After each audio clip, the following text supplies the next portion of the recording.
ओं सर्वमंगलमंगल्ये शिवे सर्वार्थसाधिके शरण्ये त्र्यंबके गौरी नारायणी नमस्तुते। सृष्टिस्थितिविनाशानां शक्तिभूते सनातनी गुणाश्रय गुणमय नारायणी नमस्तुते। जय बड़ मायर जय, जय महादेवी महामायर जय। प्रत्येकेर जीवन सुंदर होक, आनंदमय होक, प्रत्येके सुखे थाकुन, शांतिते थाकुन, आनंदे थाकुन एवं दूधे भाते थाकुन। श्री श्री पद्मावती मा एवं बड़ माয়ের निकटे प्रार्थना करी। आज के आरेकटी राशि निये আমি পরিতোষ দে জ্যোতিষাচার্য পরিতোষ দে চ্যানেলে এই ভিডিওতে আপনাদের সামনে উপস্থিত হয়েছি। যারা আমাকে সাবস্ক্রাইব করেছেন এবং যারা আমার সঙ্গে আছেন তাদের প্রত্যেককে ধন্যবাদ।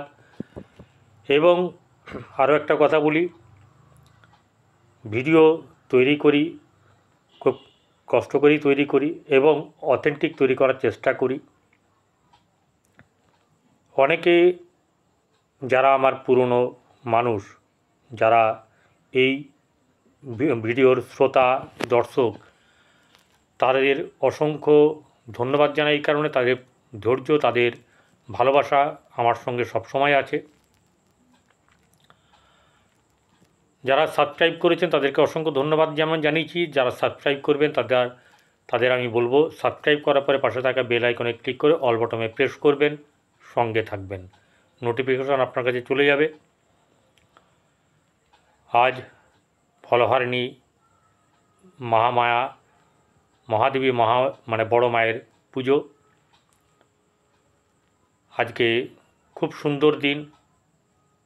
যত যেরকম কাজ করবেন, যদি শুভ কাজ করেন, দান ধ্যান করেন, তাহলে তীর্থের থেকেও লক্ষ কোটি গুণ আপনাদের ফল পাবেন। এটা আমার কথা নয়, শাস্ত্রের কথা। আজ কন্যা রাশির জাতক জাতিকাদের শুক্র কেমন অবস্থায় কী ফল দেবে, অর্থাৎ রাশির সঞ্চারকালে, যেটা হচ্ছে যে এই 31শে মে শুক্র মীন রাশি অর্থাৎ সমসপ্তম থেকে অষ্টমে যাবে।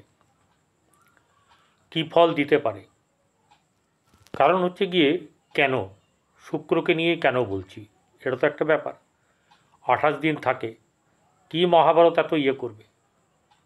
কিন্তু একটা কথা, যে শুভ হয় তার অল্পতেই অমৃত পাওয়া যায়। তাই শুক্র যার জীবনে ভালো আছে, শুক্র যার মধ্যমও আছে, সে কিন্তু ভালো ফল পাবে, জীবনে সুখ শান্তি আনন্দ লাভ করতে পারবে। যেমন ধরুন হচ্ছে শুক্র রূপ রস গন্ধ স্পর্শ সৌন্দর্য দ্বারা পৃথিবীকে ভোগ করায় এবং শুক্রই একমাত্র গ্রহ যা কিনা মানুষকে ভোগ করানোর ক্ষমতা রাখেন। শুক্রের সাধনা হলো আপনার বিজ্ঞানের সাধনা। কাম প্রেম প্রীতি ভোগ তৃষ্ণা আকর্ষণ চিন্তা অলসতা মৈথুন এসব সকলই শুক্রের মধ্যে বিদ্যমান আছে। বিবাহের কারক গ্রহ শুক্র। পত্নী দাম্পত্য সুখ, কাম ভূষণ বিলাসিতা যৌবন তৃষ্ণা সঙ্গীত চিত্রকলা অভিনয় এসবই শুক্রের মধ্যে বিদ্যমান। এছাড়া শুক্র নির্দেশ করে যৌনবোধ, পুরুষের জননেন্দ্রিয়, বীর্য, মুখমণ্ডল, দেহ, ত্বক, কণ্ঠ প্রভৃতি হচ্ছে গিয়ে সূর্যের দেহের মধ্যে তার কার্যকারিতা, ঠিক আছে, যেটাকে বলা হয় দৈহিক কারকতা। এবারে এই যদি সূর্যের ব্যাপার থাকে, কন্যা রাশির পক্ষে এই শুক্র গ্রহটি ভালো না অশুভ। প্রথম কথা বলি যে শুক্র হচ্ছে গিয়ে এই রাশির দ্বিতীয় পতি আর ভাগ্যপতি। দ্বিতীয় পতি হচ্ছে ধনকারক গ্রহ, যেখানে সঞ্চিত ধন থাকে। প্রিয়জন বলতে আত্মীয় স্বজন, পরিবার, সেটাও প্রিয়জন। সম্পর্ক বেশ শুভ আনন্দময় হয়। এই শুক্র যখন 31 তারিখে আপনার সঞ্চার করে অর্থাৎ মীন রাশি থেকে মেষ রাশিতে আসবে এবং মেষ রাশি থেকে সোজা একটাই দৃষ্টি, তার সপ্তম দৃষ্টি। সেই সপ্তম দৃষ্টিতে সে কী করবে, তার নিজের ঘরকে দেখবে। অতএব বুঝতেই পারছেন যে খাওয়া দাওয়া থেকে ঘোরাফেরা সব কিছু কিন্তু বেশ সুন্দর এবং আনন্দময় হবে। তাহলে এখানে আমরা কিভাবে ধরব, কানেক্ট করব? কন্যা রাশির 2 এবং 9 কনফার্ম, যে ঘরে তার অধিপতি তুলা রাশি আর বৃষ রাশি, দ্বিতীয় পতি এবং ভাগ্যাধিপতি। আর শুক্র বর্তমানে সপ্তমে বসে আছে, সে আসবে অষ্টমে। তাহলে এই জায়গা তাহলে হচ্ছে কি 2, 8 আর হচ্ছে আপনার 9, 2, 8, 9। 2-এর কথা বললাম যে ধন সঞ্চয় এবং প্রিয় মানে আপনার গৃহের যারা আছে পরিবারের এবং আত্মীয়স্বজনের সঙ্গে সুসম্পর্ক গড়ে উঠবে, যেমনি তেমনি তাদের সঙ্গে বেশ আনন্দ বা আরও কিছু শুভ কিছু ঘটনা ঘটবে। এরপরে ভাগ্যভাব। ভাগ্যভাব সবাই জানেন, শুক্র ভাগ্যের অধিকর্তা। ভাগ্যের নবম স্থানে বসা ভালো নয়, ভালো ফল দিতে পারে না।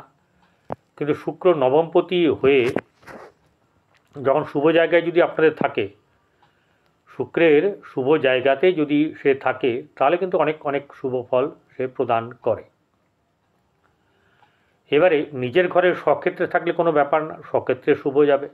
স্বক্ষেত্রে নবম হলেও কিন্তু শুভ। যদি নবম ঘর তুঙ্গ হয় তাতেও শুভ যাবে, ঠিক আছে। এবারে নবম ভাব হচ্ছে গিয়ে পিতৃভাব, ভাগ্যভাব, ধর্মভাব।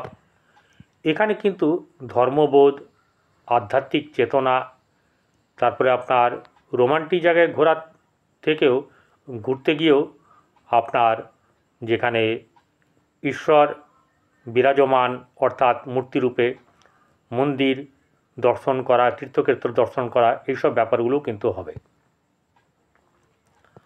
এবং বেশ আনন্দ সহকারে ঘটবে। যদি অষ্টমভাবে শুক্র আছে, অষ্টম হচ্ছে মারক স্থান। কিন্তু একটা ব্যাপার বলি, সবাই সব গ্রহ গোচরের ফল কিন্তু একটু আলাদা। গোচরে যদি শুক্র অষ্টমে থাকে তাহলে অর্থ বা ধনবৃদ্ধি করে। তাহলে আবার সে নিজের ঘর ধনভাবকেই দেখছে, তাহলে কেন ভালো হবে না? আপনাদের ধন অর্থে কষ্ট থাকবে না। কিন্তু একটা ব্যাপার বারবার আমি বলি, বারবার আজ এখনও বলবো, যাদের জন্মকুণ্ডলিতে শুক্র শুভ অবস্থায় আছে তাদের ক্ষেত্রে অতীব শুভ। যাদের ক্ষেত্রে মধ্যম থাকবে তাদের শুভ যাবে, কিন্তু অতীব শুভ হবে না। আর যাদের ক্ষেত্রে খুব খারাপ তাদের ক্ষেত্রেও বলবো যে শুক্র অশুভ থাকলেও বর্তমান সময়ে কিছুটা আপনাকে ফল দেবে, পুরো ফল দিতে ভালো পারবে না। যেটা হবে না বা হয় না সেটা বললাম।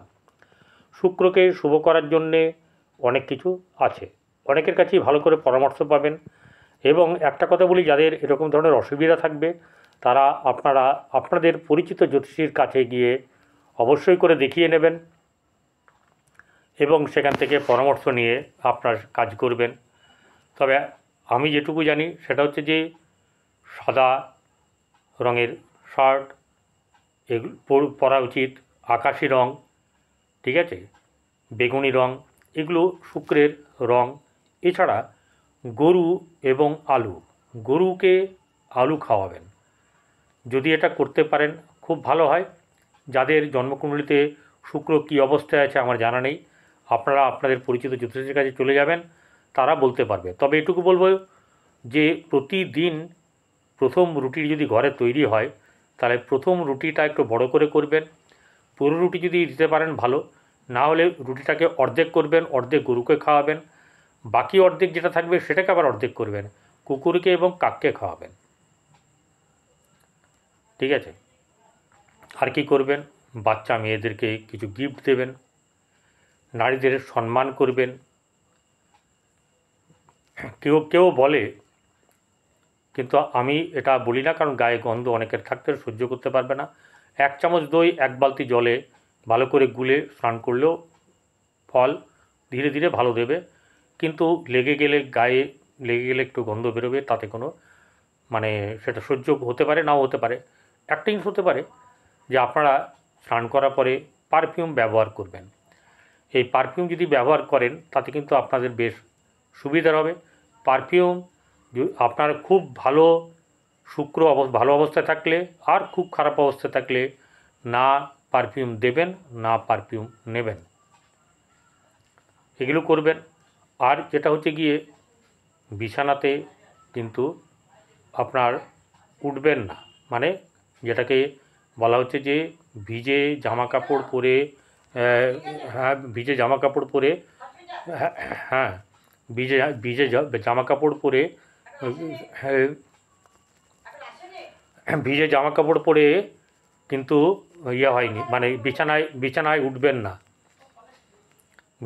উঠবেন না। এছাড়া আরেকটা জিনিস হচ্ছে যে আপনারা আর যেগুলো করবেন না সেটা বিছানায় বসে চা বা কোনো খাবার খাবেন না, এতে কিন্তু খারাপ হবে।